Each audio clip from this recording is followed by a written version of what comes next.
মাইরা একটু একটু করে ইরফানকে প্যাকেটের প্রায় সব ভাতে খাইয়ে দিল। ইরফান পুরোটা সময় মাইরার দিকে চেয়েছিল। মেয়েটা ভীষণ অস্বস্তি নিয়ে ইরফানকে খাইয়েছে। এ জীবনে নিজে ছাড়া তার একমাত্র ছোট ভাইকে খাইয়েছিল। আজ আরেকজন অ্যাড হলো। খাবার শেষে ইরফান পানি খেয়ে নেয়। মাইরাকে তার পায়ের উপর থেকে নামিয়ে দেয়। মাইরা স্বস্তির নিঃশ্বাস ফেলল, যেন কোনো অসাধ্য সাধন করেছে। কিন্তু সে তো খেতে পারল না। অসহায় চোখে ফাঁকা প্যাকেটের দিকে চেয়ে রইল। বিড়বিড় করে, স্বার্থপর লোক একটা, সব খেয়ে নিল। ইরফান পানির বোতল ফ্রন্ট সিটের পকেটে রেখে দেয়। তার বাম পাশ থেকে মাইরার হিজাব নিয়ে মুখ মুছে নেয়। মাইরা আর চোখে ইরফানের কার্যকলাপ দেখছে। ইরফান এগিয়ে এসে মাইরার পাশ ঘেঁষে বসে। মাইরা আর চোখে তাকালো, কিছুই বলল না। ইরফান ফোন স্ক্রল করতে করতে প্রশ্ন করে, তোমার ড্রিম কি? মাইরা ইরফানের প্রশ্ন শুনে অবাক হয়ে তাকায় ইরফানের দিকে। এভাবে কেউ কখনো জিজ্ঞেস করেনি তাকে। একটু পর নিজেকে সামলে বলে, কিছু না। ইরফান মাইরার দিকে তাকালে দেখলো মাইরা মাথা নিচু করে আছে। ইরফান মাইরার কোলের উপর থেকে ফাঁকা প্যাকেটটা নিয়ে জানালা দিয়ে বাইরে ছুঁড়ে ফেলে দেয়। মাইরা মুখ বাঁকালো, কি স্বার্থপর, নিজে সব খেয়ে তার খাওয়ার কথা ভুলে গেল। যদিও প্রথমে যেটুকু খেয়েছিল তাতে খিদে কিছুটা প্রশমিত হয়েছে। ইরফান গম্ভীর গলায় প্রশ্ন করে, কোন কলেজে পড়তে চাও? দেন কোন ভার্সিটি? মেডিকেল আর ইঞ্জিনিয়ারিং সাইট? কোনো উইশ নেই? মাইরা ইরফানের দিকে তাকায়, জিভ দিয়ে ঠোঁট ভিজিয়ে বলে, আমি তো কলেজ চিনি না, কিন্তু আপনাদের ভার্সিটি অনেক ভালো। আমি শুনেছি। আমাদের গ্রামেও সবাই এই ভার্সিটির নাম সবচেয়ে বেশি বলে। একটু থেমে প্রশ্ন করে, আপনাদের ভার্সিটি এত ভালো কেন? ইরফান বুড়ো কুঁচকে তাকায় মাইরার দিকে। মাইরার বোকা প্রশ্নে ঠোঁট বাঁকিয়ে সূক্ষ্ম হেসে উত্তর দেয়, কজ ইন ফিউচার ওখানে তুমি পড়বে। মাইরা ইরফানের দিকে চেয়েছিল। ইরফান হেসেছে মনে হলো। মাইরা অভিজ্ঞ চোখে চেয়ে বোঝার চেষ্টা করছে। ইরফান আসলেই হেসেছে। এই লোককে হাসতে দেখার কৌতূহল মাইরার জীবনে মিটবে না। কারণ ওই লোক তো হাসেই না। মনে তো হলো হাসলো, কিন্তু মাইরা বুঝতে পারে না। তবে ইরফানের বলা কথাটা মনে পড়লে অদ্ভুতভাবে ইরফানের দিকে তাকায়। ইরফান আর কিছু বলল না। গাড়ি থেকে বেরিয়ে গাড়ির ড্যাশবোর্ডের উপর রাখা আরও একটি প্যাকেট নিয়ে গাড়ির জানালা দিয়ে মাইরার দিকে বাড়িয়ে দেয়। মাইরা অবাক হয়ে বলে, এটা কোথায় পেলেন? ইরফান বুড়ো কুঁচকে বলে, পেট থেকে বের করে ভরিয়েছি। মাইরা মুখ কুঁচকে তাকালো ইরফানের দিকে। ইরফানের হাত থেকে প্যাকেটটি নিয়ে খাওয়ায় মনোযোগ দিল। সকাল 7টা। শুদ্ধ ব্যালকনিতে দাঁড়িয়ে আছে। সারা রাত ঠিকঠাক ঘুম হয়নি। মন মেজাজ লাস্ট কবে এত খারাপ ছিল সেটাই ভাবার ট্রাই করছে। একে তো মিথ্যে ব্লেম, আবার ফাইজের সেই কথা। তার উপর তার মা তো এক বাড়তি ঝামেলা বাঁধিয়ে রেখেছে। বিরক্তি চোখ মুখ কুঁচকে বেলকনি থেকে ঘরে আসে। কিছুক্ষণ পায়চারি করে ঘরে, এরপর ঘর থেকে বেরোলে তার মাকে দেখে দাঁড়িয়ে যায়। ত্রিনা বেগম শুদ্ধকে দেখে তার ছেলের মাথায় হাত দিয়ে বলল, চোখ এমন লাল কেন? রাতে ঘুমাসনি? শুদ্ধ চুপচাপ মায়ের দিকে বেশ অনেকক্ষণ চেয়ে থাকে। একটু আগেও যে খারাপ লাগা কাজ করছিল, এত অশান্তি লাগছিল, মায়ের হাসি মুখ দেখে কেন যেন সব মিলিয়ে গেল। মনটা ফুরফুরে লাগলো আগের চেয়ে। ত্রিনা বেগমের হাত ধরে ঘরের ভেতর আনে। এরপর ত্রিনা বেগমকে তার বেডে বসিয়ে শুদ্ধ তার মায়ের কোলে মাথা রেখে বলে, মা, চুল টেনে দাও, রাতে একটু ঘুমাতে পারিনি। ত্রিনা বেগম মৃদু হাসলেন, তবে কিছুটা চিন্তিত কণ্ঠে বললেন, শরীর খারাপ নাকি? জ্বর বাঁধিয়েছিস? কথা বলতে বলতে শুদ্ধর কপাল, গাল, গলা চেক করলো। না, শরীর তো ঠান্ডাই। শুদ্ধ তৃপ্তির হাসি হেসে বলে, কোনো কারণ নেই, ঘুম পড়াও মায়। আজকে ভার্সিটি শেষে ইরফানদের বাড়ি থেকে আমার বাড়িতে নিয়ে যাব। 6 মাসের আগে যদি গ্রামে যেতে চেয়েছো, তবে খবর আছে তোমার। তোমার আদরের অভাবে আমি শুকিয়ে যাচ্ছি। ত্রিনা বেগম শুদ্ধর মাথায় হাত বলিয়ে দিতে দিতে মৃদু হেসে বলেন, যতদিন থাকতে পারবো থাকবো। একটু থেমে বলে, বাবা, কিছু কথা আছে তোর সাথে। শুদ্ধ চোখ বুঝেই বলে, বলো। তোকে বলেছিলাম মনে আছে, তোর জন্য একটা মেয়ে দেখছি, ওই যে সামিয়া, ওকে কিন্তু আমার সাথে এখানে এনেছি। খুব ভালো মেয়ে বুঝলি, আমার খুব যত্ন করে। ওকে তোর বউ করে আনার বহুদিনের শখ আমার। ইনায়া মায়ের বিয়েটা তো হয়ে গেল। ইরফান বাবাও বিয়ে করে নিয়েছে, তুই আবার বিয়েটা করে নে বাবা। শুদ্ধর রাগ হওয়ার কথা, ভীষণ রাগ। এই যে মাকে দেখার রাগ পর্যন্ত এটা ভেবে রেখেছিল, কিন্তু এখন কেন যে রাগ লাগছে না। শুদ্ধ মায়ের কোল থেকে মাথা তুলে সোজা হয়ে বসে। এরপর ত্রিনা বেগমের দুহাত নিজের দুহাতের মাঝে নিয়ে বলে, তুমি সেই মেয়েকে অনেক পছন্দ করো? ত্রিনা বেগম হেসে বলেন, খুব পছন্দ করি। তোর সাথে ওকে খুব মানাবে বাবা, খুব লক্ষ্মী একটা মেয়ে। আচ্ছা মা, আমি যদি তোমার পছন্দের মেয়েকে বিয়ে না করে অন্য কাউকে বিয়ে করি, তুমি কি করবে? শুধুর কথায় ত্রিনা বেগমের মুখ থেকে হাসি মিলিয়ে যায়। একটু পর আবারও হেসে বলে, আমি জানি আমার বাপ এমন করবে না। সামিয়া কালকে রাতে কি বলেছিস জানিস? বলে, তোর তো পছন্দ থাকতে পারে। আমি খুব হেসেছিলাম। তোর পছন্দ থাকলে আমি অবশ্যই জানতাম। আর সবচেয়ে বড় কথা, আমার ছেলে আমার পছন্দ রেখে নিজের পছন্দের মূল্য দেবে না, এটা আমি জানি। শুধু তার মায়ের কথায় একটুও অবাক হয়নি। তার মা এমন, এটা সে জানে, কিন্তু কোথাও একটা শূন্যতা ঘিরে ধরল। তার মায়ের মুখের দিকে তাকালো, তাকিয়েই রইল। সে যখন ক্লাস 8-এ পড়ে তখন তার বাবা মারা যায়। তার বাবা প্রাইমারি স্কুলের শিক্ষক ছিল। বাবা মারা যাওয়ার পর প্রতি মাসে যে নির্দিষ্ট একটা সীমিত টাকা আসতো, সেই টাকা দিয়ে তার মা তাকে নিয়ে খুব কষ্ট করে তাকে এই পর্যায়ে এনেছে। তার মা ভীষণ আত্মমর্যাদা সম্পন্ন একজন মহিলা। তার বাবার মৃত্যুর পর তাদের যে অভাব দেখা দিয়েছিল, তিনি কখনো কারো সাহায্য নেয়নি। এই যে ইরফানদের অবস্থা এত ভালো, তার মামা সবসময় বলতো শুদ্ধর পড়াশোনা নিয়ে যেন তার বোন চিন্তা না করে। তবে টিনা বেগম উত্তর দিতেন, আমার স্বামী যা রেখে গিয়েছে সেটাই আমার জন্য যথেষ্ট, আর ভবিষ্যতে যা প্রয়োজন হবে তা আমার ছেলেই দেবে। শুদ্ধ কিন্তু বিলাসিতার মাঝে মানুষ হয়নি। আজকে এই জায়গায় এসেছে তার মায়ের জন্য। তার মায়ের দুঃখ কষ্ট পাড়ি দিয়ে, সাথে গ্রাম্য মধ্যবিত্ত এক জীবন পাড়ি দিয়ে আজকের শুদ্ধ। আচ্ছা, যে মায়ের একমাত্র আশা ভরসা বাচ্চার অবলম্বন সবকিছু তার ছেলে হয়, সেই ছেলে তার মাকে কিভাবে কষ্ট দিতে পারে? শুদ্ধর গলা শুকিয়ে আসলো। ভীষণ ভীতু মনে হলো নিজেকে। সে কি সাহসী? মায়ের সামনে সাহসী ছেলে হওয়াটা কি ঠিক? শুদ্ধর মন বলে ঠিক নয়, বরং মায়ের সামনে ভীতু হওয়াটাই অধিক সঠিক। এই যে শুদ্ধ ভীতু হয়ে বসে আছে, যে একটি বাক্য তার মায়ের হাসি মুখ কেড়ে নেবে, সে বাক্য উচ্চারণ করতে সে ভীষণ ভয় পাচ্ছে। তার মায়ের হাসি মুখ কাটতে সে ভীষণ ভীত। এখানে ভুলটা আসলে কার? সে ফারাহাকে মন দিয়েছে এজন্য, নাকি তার মা অন্য একটি মেয়েকে তার বৌমা করার স্বপ্ন দেখছে এজন্য? শুদ্ধর একটা কথা ভেবে হাসি পায়। সে যদি ভার্সিটির লেকচারার না হতো, সেই আগে যেমন এক মধ্যবিত্ত লাইফ লিড করত, এমন হলে তো তার বিয়েই হতো না। আর এখন কাকে রেখে কাকে বিয়ে করবে সেটা ভেবে কুল পায় না। ফারহা এখন ভার্সিটি পড়ছে, আর সে ফারহাকে পছন্দ করত তার ভার্সিটি লাইফ থেকে। সে ফারহাকে পাওয়ার স্বপ্ন কখনো দেখেনি, কারণ সে জানত মধ্যবিত্ত ছেলেদের শুধু ভালোবাসা যায়, তাদের ভালোবাসা পূর্ণতা পাওয়ার স্বপ্ন দেখা মানা। কিন্তু যখন তার লাইফ সেটেল হয়, তখন থেকে ফারহাকে পাওয়ার স্বপ্ন বুনেছিল। কিন্তু এখন মায়ের হাসি কেড়ে নিবে কিভাবে? ত্রিনা বেগমকে ছেড়ে বেড থেকে উঠে দাঁড়ায় শুদ্ধ। চাপা দীর্ঘ শ্বাস ফেলে শার্ট চেঞ্জ করে, নিজেকে পরিপাটি করে নেয়। এরপর তার মায়ের উদ্দেশ্যে বলে, ভার্সিটি শেষে তোমাকে আমার বাসায় নিয়ে যাব, লেট করবে না, রেডি হয়ে থেকো মা। ত্রিনা বেগম বলেন, খেয়ে যা। আর তোর ভার্সিটি এত তাড়াতাড়ি?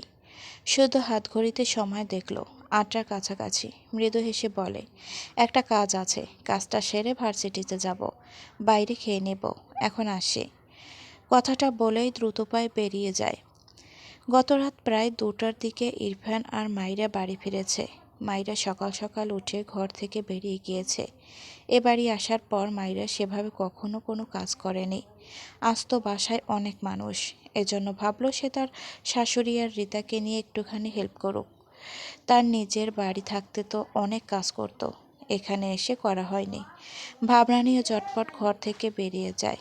সবার জন্য নাস্তা বানানো হেল্প করছিল মাইরা রিতার সঙ্গে। হঠাৎ মনে পড়ল ইরফানকে কফি দেওয়া হয়নি, এখন তো অনেক বেলা হয়ে গিয়েছে। মাইরা রিতাকে কিছু সময় একা কাজ করতে বলে, নিজে উঠে ইরফানের জন্য এক মগ কফি বানিয়ে ইরফানের ঘরের দিকে যায়। ঘরে গিয়ে ইরফানকে বেডের উপর হেলান দিয়ে বসে থাকতে দেখে মাইরা এগিয়ে গেল। গলা ঝেড়ে কফির মগ এগিয়ে দিয়ে বলে, আপনার কফি। মাইরার কণ্ঠে ইরফান চোখ মেলে তাকায়। নীরবে মাইরার হাত থেকে কফির মগটা নিয়ে চুমুক দেয়। মাইরা দ্রুত ঘর থেকে বেরোনোর উদ্দেশ্যে উল্টো ঘুরে যেতে নিলে ইরফান মাইরার হাত টেনে ধরে। মাইরা পিছু ফিরে তাকায়। ইরফান বিরক্ত চোখে মাইরার দিকে চেয়ে আসে। মাইরা হাত ছাড়াতে চায়। ইরফান বিরক্তি মাখা কণ্ঠে বলে, আবার কোথায় যাচ্ছ? আমি কাজ করছি, হাত ছাড়ুন। ইরফান মাইরার হাত ধরে টেনে এনে তার সামনে বসিয়ে গম্ভীর গলায় বলে, বসো, ইম্পর্টেন্ট কথা আছে। মাইরা ইরফানের দিকে চেয়ে কৌতূহলী চোখে প্রশ্ন করে, কি? ইরফান বাঁ হাতে মাইরার ডান হাতের কবজি ধরে রেখে ডান হাতে কফির মগে চুমুক দেয় মাইরার পানে চেয়ে। মাইরা অধৈর্য গলায় বলে, কি বলবেন? ইরফান কিছুই বলল না, মাইরার দিকে চেয়ে পুরো কফিটা শেষ করল। এরপর হাতের মগ বেডসাইড টেবিলের উপর রেখে প্রশ্ন করে, তুমি বলেছিলে তোমার সৎমা, এটা কি রেগে বলেছিলে? মাইরা অবাক হয়ে বলে, মানে? ইরফান ভুরু কুঁচকে বলে, আই থিঙ্ক উনি তোমার সৎমা নয়। I am right? মাইরা কি বলবে বুঝল না, এই লোক এসব কি আবোল তাবোল বকছে। মাইরার মনে পড়ল গতকাল তার মা ইরফানকে কিছুই বলছিল। সে স্টেজের সামনে থেকে ভেতরে আসার সময় তার মা আর ইরফানকে একসাথে দেখছিল। অতঃপর ইরফানকে প্রশ্ন করে, গতকাল মা আপনাকে কি বলেছিল? ইরফান মাইরার কথা শুনে অন্যমনস্ক হলো। তার মনে আছে মাইরা একদিন রেগে বলেছিল মাইরার সৎমা, কিন্তু ভদ্রমহিলাকে দেখে একদমই তেমন মনে হয়নি তার। মাইরার দিকে চেয়ে শান্ত গলায় প্রশ্ন করে, উনি আসলেই তোমার সৎমা? মাইরা চোখ নামিয়ে নেয়, তার মনটা বিষাদে ছেয়ে যায়। সে কখনো বুঝতে পারত না এটা তার সৎমা। তার মা তো তাকে বুঝতেই দিত না। ইরফানের যেমন মনে হচ্ছে উনি তার সৎমা নয়, মাইরারও তেমন মনে হতো, কিন্তু এখানে বিয়ে দিয়ে বুঝিয়ে দিয়েছে উনি আসলে মাইরার সৎমা। চোখের কোণে বিন্দু বিন্দু পানির কণা জমে, ছোট করে বলে, ইরফান গম্ভীর গলায় বলে, but she is a good mother. মাইরা অবাক হয়ে ইরফানের দিকে তাকায়। ইরফান মাইরার দিকে তীক্ষ্ণ চোখে চেয়ে বলে, আই থিঙ্ক তুমি তোমার মায়ের ব্যাপারে অনেক স্ট্রিক্ট। But why? মাইরার কানে বাজে তার মা ভালো, তিনি ভালো মা। সত্যি, তবে সে যে বিয়ে করতে চায়নি, পা ধরতেও বাকি ছিল না, কিন্তু তার কথা শুনলই না। সে তো খুব বড় হয়ে যায়নি, তার বান্ধবীদের কারো বিয়ে হয়নি, শুধুমাত্র তারই বিয়ে হয়ে গিয়েছে। লাবিবের বাবা তাকে দেখতে পারে না, ঠিক আছে, সে তো বলেনি তাকে রাজকন্যার মতো করে রাখতে। সে বলেছিল তার কিচ্ছু লাগবে না, কিছু সে শোনেনি, শুনবে কি করে, সৎমা না। কেন যেন মাইরার রাগ হলো। ইরফান তার মাকে ভালো বলায়, রেগে বলে, আপনার তাকে ভালো মনে হয়? আমাকে তাড়িয়ে দিয়েছে বুঝলেন, আমার খোঁজ নেয়নি। সবচেয়ে বড় কথা, আমি তার পা ধরে বলেছিলাম আমি বিয়ে করতে চাই না, আমাকে আর একটু সময় দিক, আমি পড়াশোনা করে বাড়ি থেকে বেরিয়ে আসব। কিন্তু আমার কথা শোনেইনি, আর আমাকে তো বিয়ের পর শুধু চড়-থাপ্পড় খেতে হয়েছে। যদিও আমি ভেবেছিলাম ওর চেয়েও করুণ পরিণতি হবে আমার। কথায় আছে না, পরের বাড়ি রাজরানী হয়ে থাকার চেয়ে নিজের বাড়ি কাজের মেয়ে হয়ে থাকা ভালো। সেটাই চেয়েছিলাম আমি, কিন্তু আমার কথা শোনেনি উনি। কথাগুলো বলে মাইরা একটু দম নেয়, চোখ বুজে শ্বাস নেয়। এরপর আবারও বলে, আমার ইচ্ছের বিরুদ্ধে বিয়ে দিয়েছে, ভালো কথা। যার সাথে বিয়ে দিয়েছে তার মতামতটা অন্তত নিত। অথচ এমন এক মানুষের সাথে বিয়ে দিয়েছে, সে তার ইচ্ছের বিরুদ্ধে বিয়ে করেছে আমাকে। আমার মা নিজ হাতেই আমার জীবনের কাঁটায় ভরিয়ে দিয়েছে। আমার বয়স কি খুব বেশি? আমার বয়সী মেয়েদের কারোরই বিয়ে হয়নি। আমার বান্ধবীরা সবাই এখনও হেসে খেলে দিন পার করে, আর আমি ঘরবন্দি হয়ে বসে আছি, বিবাহিত হয়ে গিয়েছি। এ সব কিছুর জন্য আমার মাই দায়ী। আর আপনি তাকে ভালো। থেমে গেল মাইরা, কথা জড়িয়ে আসে, চোখ নামিয়ে নেয়, চোখ থেকে পানি গড়িয়ে পড়ে। মাইরার লাস্ট কথাগুলো যেন ভীষণ আক্ষেপ ঝরে পড়ল। সে কেন বিবাহিত, এটা যেন এখন মাইরার উপর একটা বোঝা। তার মতে সে তো ছোট। ইরফান স্তব্ধ চোখে মাইরার দিকে চেয়ে আসে, চোখ গিলল কেন যেন। মাইরার দিকে কতক্ষণ যে তাকিয়ে রইল সে, সময়ের হিসাব নেই। চোখের পলক পড়ল না একবারও। ছোট করে বলে, ইটস ওকে। কথাটা বললে মাইরার হাত ছেড়ে বেড থেকে নেমে দাঁড়ায়, ঠান্ডা গলায় বলে, ইউ ক্যান গো। এরপর গটগট পায়ে বেলকনিতে চলে যায়। মাইরা মাথা তুলে পিটপিট করে ইরফানের দিকে তাকায়। তার বলা কথাগুলো ভেবে সে ঢোক গিলল। মায়ের প্রতি অভিযোগ দিতে গিয়ে ইরফান জড়িয়ে গিয়েছে। মাইরা কেন বলল এসব? মিথ্যা তো বলেনি। মাইরা ধীর পায়ে এগিয়ে গিয়ে বেলকনির দরজার কাছে গিয়ে দাঁড়ায়। সিগারেটের গন্ধ এসে নাকে বাড়ি খায়। মাইরা খুক খুক করে কেসে ওঠে। ইরফান পিছু ফিরে তাকালো না, সিগারেট নিভিয়ে দিল না। মাইরা কি বলবে বুঝল না, মাথা নিচু করে দাঁড়িয়ে রইল। একটু পরপর কাশছে। ইরফান বিরক্ত হয়ে হাতের সিগারেট 2 আঙুলে চেপে নিভিয়ে দিল, তবে পিছু ফিরল না। মাইরাকে আর কিছুই বলল না। মাইরার কেন যেন খারাপ লাগছে। হঠাৎই কেমন যেন চুপ হয়ে গেল ইরফান। মাইরা মিনমিন করে বলে, আমি আসলে আপনাকে। মাইরার কথার মাঝে ইরফান ডান হাত মুষ্টিবদ্ধ করে রাগে দেয়ালে 3টে পরপর পাঞ্চ মারে। মাইরা কেঁপে ওঠে। ইরফান মাইরার পাশ কেটে হনহন করে বেলকনি থেকে ঘরে এসে তার ঘরের ভেতর থাকা ঘরটায় গিয়ে শব্দ করে দরজা লাগিয়ে দেয়। মাইরার ভীষণ খারাপ লাগছে। সে কি ভুলভাল কিছু বলে দিয়েছে? আবার ভাবলো লোকটা তো কারণ ছাড়াই রেগে যায়, কিন্তু সে রেগে যাওয়ার মতো কি বলেছে বুঝতে পারছে না মেয়েটা। ইরফানের বন্ধ করে দেওয়া দরজার পানে অনেকক্ষণ চেয়ে রইল, অপেক্ষা করলো ইরফানের বের হওয়ার। অনেক সময় পেরিয়ে গেলেও যখন ইরফান বের হয় না, তখন মাইরা উপায় না পেয়ে ঘর থেকে বেরিয়ে যায়। রিতাকে অপেক্ষা করতে বলে সে অনেক সময় চলে গেল, কিন্তু ইরফান এমন কেন করলো? রেগে তাকে কিছু অন্তত বলে, এইবার যে কিছুই বলল না। কেমন অদ্ভুত বিহেভ করলো। ভাবনা নিয়েই মাইরা রান্নাঘরের দিকে এগিয়ে যায়। শুদ্ধ ফাইজদের বাড়ির সামনে এসে গাড়ি দাঁড় করায়, মুখায়ব গম্ভীর। গেটের সামনে গিয়ে বেল চাপ কয়েকবার। কিছুক্ষণ পরে সে কেউ দরজা খুলে দেয়। শুদ্ধ মাথা নিচু করে কিছু ভাবছিল। দরজা খুলে দিলে মাথা উঁচু করে সামনে তাকালে ফারহাকে দেখে কেমন অদ্ভুত চোখে তাকালো। মনে হচ্ছে ঘুম থেকে উঠে এসেছে। শুদ্ধ চোখ গিলে নিজেকে সামলায়, এরপর হেসে বলে, সকাল সকালে এই জঘন্য মুখটা আমার সামনে না আনলে খুব কি ক্ষতি হতো ফারহা? ফারহা পুরুকুসকে তাকায় শুদ্ধর দিকে, বোঝার চেষ্টা করছে তাকে কি অপমান করলো তার চেহারা নিয়ে। কি খারাপ ভাবা যায়? রেগে বলে, তো এ বাড়ি এসেছো কেন? তোমাকে তো কেউ দাওয়াত দেয়নি। শুধু ফারাহাকে পাশ কাটিয়ে ভেতরে গিয়ে বলে, তোমার এক কাজিনের সাথে আড্ডা দেওয়ার জন্য আসলাম। দাওয়াত খেতে কে এসেছে? দিলেও নেব না। যার তার বাড়িতে দাওয়াত খেয়ে পেট খারাপ করার কোনো ইচ্ছে নেই, বুঝলে? একদম আমাদের বাড়ির খাবারের দুর্নাম করবেন না। শুদ্ধ পকেট থেকে ফোন বের করে কাউকে কল দিয়ে ফোন কানে ধরে। এরপর ফারাহার দিকে চেয়ে হেসে বলে, তোমাদের বাড়ির খাবার তো ভালো। তোমার বাতাস খাবারের সাথে মিশে আমার পেট খারাপ হয়। আমার কি দোষ বলো?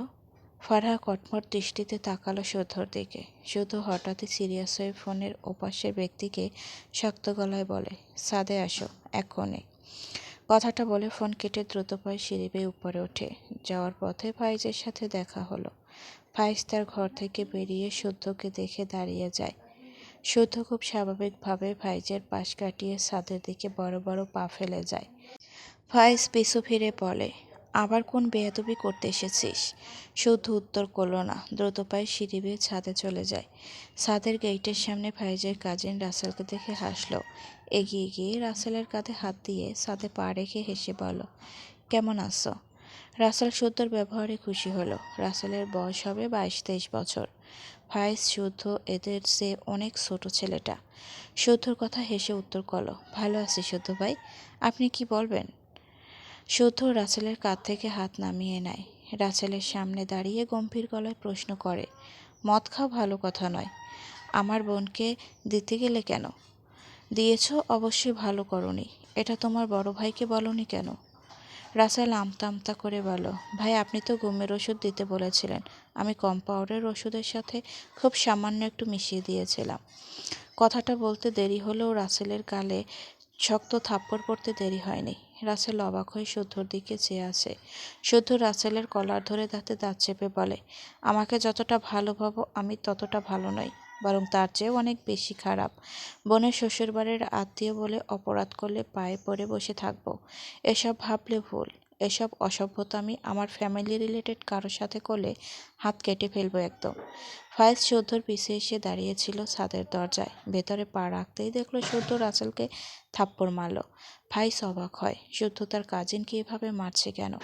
ভাবনার মাঝেই শুদ্ধ রাসেলকে ছেড়ে গটগট পায়ে ছাদ থেকে নামতে গেলে ফায়েজকে দেখে একবার দাঁড়ায়। পাশ কাটিয়ে যেতে নিলে ফায়েজ শুদ্ধর কলার ধরে রেখে বলে, এত অসভ্য হয়েছিস কবে থেকে? বোনকে ছাইপাশ খাইয়ে বাড়ি বয়ে এসে আমার বাইকে মেরে যাচ্ছিস, এসব কে? শুদ্ধ রেগে ফায়েজকে ধাক্কা দেয়, বিরক্ত কণ্ঠে বলে, আমার ইচ্ছে, যা ইচ্ছে করব, তোর কি? আমার পায়ে আমি হেঁটে এসেছি, আমার হাত দিয়ে আমি মেরেছি। ফায়েজ রেগে শুদ্ধকে একটা থাপ্পড় মেরে দেয়। শুদ্ধ অবাক হয়ে তাকায় ফায়েজের দিকে। ফায়েজ রেগে বলে, আসলেই তোর মতো বেয়াদব বন্ধু পেয়ে আফসোস হচ্ছে আমার। ভুল করে একটু অনুশোচনাটুকু নেই তোর মাঝে। শুদ্ধ বেশ কিছুক্ষণ ফাইজের দিকে নির্জীব চোখে তাকিয়ে রইল। হঠাৎই শব্দ করে হেসে দেয়। চোখ দুটো ঝাপসা ঠেকল। ঘাড় বাঁকিয়ে কয়েক পা পলক চাপড়ে নিল। এবার ফাইজের দিকে সে শক্ত কণ্ঠে বলে, বালের বন্ধু, আমাকে বন্ধু হিসেবে পেয়ে আফসোস করছিস? থাকলাম না, যা। তুই কি আফসোস করবি? আফসোস তো আমার লাগছে। নামের বন্ধু হয়ে বসে আছিস, কাজের বেলায় অষ্টরম্ভা। এরকম নামের বন্ধু আমার নিজেরই লাগবে না। পাশ থেকে রাসেলের ফাইজের উদ্দেশ্যে বলে, ফাইজ ভাই, ভাবির শরবতে আমি একটু মদ মিশিয়ে দিয়েছিলাম। সরি ভাই, মজা করতে চেয়েছিলাম। তোমাদের এত ঝামেলা হবে বুঝলে এরকম করতাম না। রাসেলের কথায় ফাইজ অবাক হয়ে শুদ্ধর দিকে তাকিয়ে রইল। শুদ্ধ হাসছে, বিদ্রূপের হাসি। ফাইজের কাঁধে হাত রেখে বলল, তোর আফসোসের পাল্লা কমিয়ে দেওয়ার দায়িত্ব আমার। মনে হচ্ছে আমার আফসোসের পাল্লা ভারী হতে যাচ্ছে। আমার বন্ধু আমার চিন্তা না ভেবে এত হাসি পাচ্ছে। এমন জোকস আমি জীবনেও ফিল করিনি, তবে শুনেছি বহু। ভাই জিভ দিয়ে ঠোঁট ভিজিয়ে কিছু বলতে চাইল, তার আগেই শুদ্ধ প্যান্টের পকেটে তো হাত গুজে দ্রুত পায়ে সিঁড়ি বেয়ে নামতে লাগলো। হঠাৎই গিয়ে ওঠে, কেন বাড়লে বয়স, ছোট্টবেলার বন্ধু হারিয়ে যায়। কেন হারাচ্ছে সব, বাড়াচ্ছে ভিড় হারানোর তালিকায়। ফাইজ পিছু থেকে অপরাধী গলায় একবার তাকালো শুদ্ধ। শুদ্ধ মাথা নিচু করে হাসল, পায়ের গতি বাড়িয়ে সিঁড়ির ধাপ দ্রুত শেষ করতে চাইল। ডান হাত প্যান্টের পকেট থেকে বের করে ডান হাতের বাহুতে থাকা শার্ট দ্বারা ঝাপসা চোখজোড়া পরিষ্কার করল। ইরফান বেডের উপর বসে ল্যাপটপে কাজ করছে। কিছু একটা ভেবে ফোন নিয়ে কাউকে কল দিয়ে সাউন্ড লাউডে দেয়। কিছুক্ষণের মাঝে ওপাশে কল রিসিভ করে কেউ একজন স্যার সম্বোধন করে সালাম দেয়। ইরফান সালামের উত্তর নিয়ে বলে, নুসরাত, 10:30 যে ক্লাসটা নেওয়ার কথা ছিল সেটা 9:30 নিব, সবাইকে জানিয়ে দাও। ওপাশ থেকে মেয়েটা সময় দেখল প্রায় 8:30 বাজে। আমতা আমতা করে বলে, স্যার, আর মাত্র 1 ঘন্টা সময় আছে, আমি কিভাবে? ইরফান বিরক্ত হয়, ল্যাপটপে আঙুল চালায় আর গম্ভীর গলায় বলে, সবাইকে জানানোর জন্য হাইলি 10 মিনিটস এনাফ। নুসরাত ফোনের ওপাশে মুখ বাঁকায়, অতঃপর বলে, স্যার, গত রাতে না বলে দেওয়ায় অনেকে ক্লাসে অ্যাটেন্ড করতে পারবে না। ইরফান বিরক্তি কণ্ঠে বলে, that's its their failure, class time 9:30, it's final, বলেই কল কেটে দেয়। ওপাশে নুসরাত হতাশার শ্বাস ফেলে, তার বিরহের গান গাইতে ইচ্ছে করল। আগে যদি জানতাম বন্ধু এমন তেরা স্যার পাবো, তবে জীবনে শিয়ার হইতাম না। মাইরা বুড়োকুচকে চেয়ে আছে ইরফানের দিকে। ইরফান লাউডে সেই মেয়ের সাথে কথা বলল, সবে শুনেছে সে। মাইরা অবাক হলো, স্যারদের কি স্টুডেন্টদের সাথে এভাবে কথা বলতে হয়? ব্যাপারটায় বিরক্ত হলো সে। ইরফান ল্যাপটপ রেখে বেড থেকে নেমে দাঁড়ায়। প্যান্ট আগেই পরেছে। কাভার থেকে সাদা শার্ট বের করে পরে নেয়, তারপর কালো স্যুট পরে নেয়। কাজগুলো সব খুব মনোযোগের সহিত করছে। মাইরা ঘরের ভেতর আসে। ইরফান একবারও তাকালো না মাইরার দিকে। সে নিজেকে পরিপাটি করে হাতঘড়ি পরে আয়নায় নিজেকে একবার দেখে নেয়। এরপর ডান হাত পকেটে রেখে ঘর থেকে বেরোনোর উদ্দেশ্যে পা বাড়ায়। মাইরা খেয়াল করছে ইরফান একবারও তার দিকে তাকালো না। তখন সে ভয়ঙ্কর রেগে গেল। এখনও কি রেগে আছে তার উপর? চোখ গুলে মিনমিন করে বলে, শুনছেন? ইরফানের পা থেমে যায়, ঘাড় বাঁকিয়ে তাকায় মাইরার দিকে। মাইরা ইরফানের দিকে তাকিয়ে বলে, আপনি কি আমার উপর রেগে আছেন? ইরফান মাইরার দিকে এগিয়ে আসে ধীরে ধীরে। মাইরা ঢোক গিলে বলে, আমি আসলে। ইরফান এগোতে এগোতে গম্ভীর গলায় বলে, তুমি আসলে। মাইরার এলোমেলো দৃষ্টি ফেলে ইরফান শক্ত কণ্ঠে বলে, এই ঘরে যেন তোমাকে আর না দেখি। কথাটা বলে মাইরার হাত ধরে টেনে বেরিয়ে আসে। এরপর চাবি দিয়ে তার ডোর লক করে দেয়। মাইরা অবাক হয়ে চেয়ে আছে। ইরফান আবারও মাইরার চোখের দিকে তাকিয়ে হুমকির স্বরে বলে, আই রিপিট, এই ঘরের আশেপাশে যেন তোমাকে না দেখি। কথার হেরফের হলে পা দুটো কাটতে অনলি 2 সেকেন্ডও টাইম নেব।